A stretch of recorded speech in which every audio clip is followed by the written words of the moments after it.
Hi everyone, I'm Kathy Liakos, and I'm just going to give you a snippet today about anxiety and anxiety disorders and how it's very important that people suffering from this common mental health problem receive some treatment for these symptoms.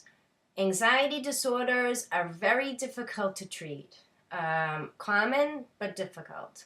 They often run hand in hand with people who have mood disorders, but not all the time.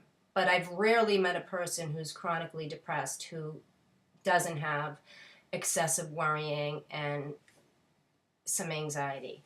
And just as I've rarely met a person who is in the state of hypervigilance that anxiety often makes us that doesn't also feel depressed. So treating one without treating the other oftentimes doesn't work. Anxiety is something that all human beings experience.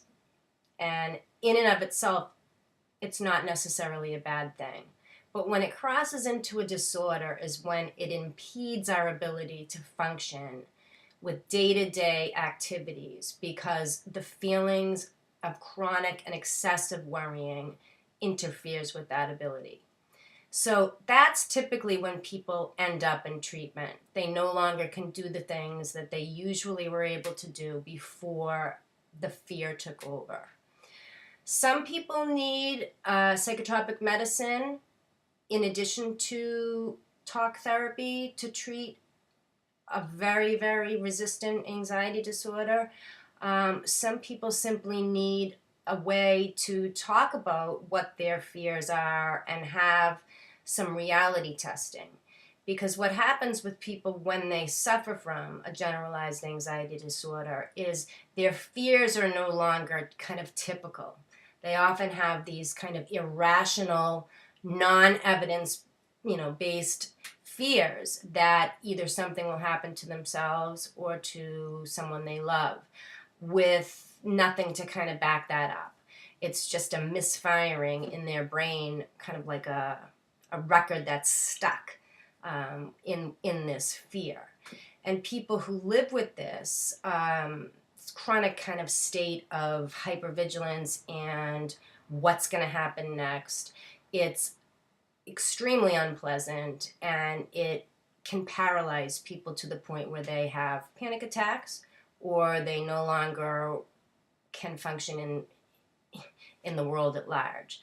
So it's critical that if you are someone that you know has excessive worrying to the point where it affects their sleep or their eating habits or their ability to hold down a job or a relationship, that you get yourself to a professional that understands and treats people with this common mental health disorder. We're living in a society where anxiety and fear is all around us.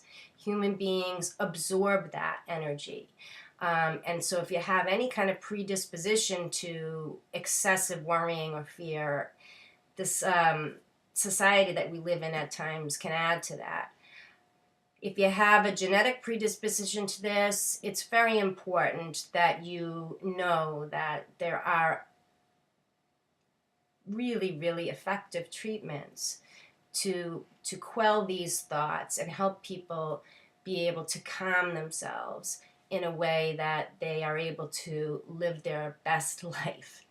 I would say 1 out of 3 patients that I treat in my private practice could probably be diagnosed as a full-blown clinical generalized anxiety disorder. That's how common it is.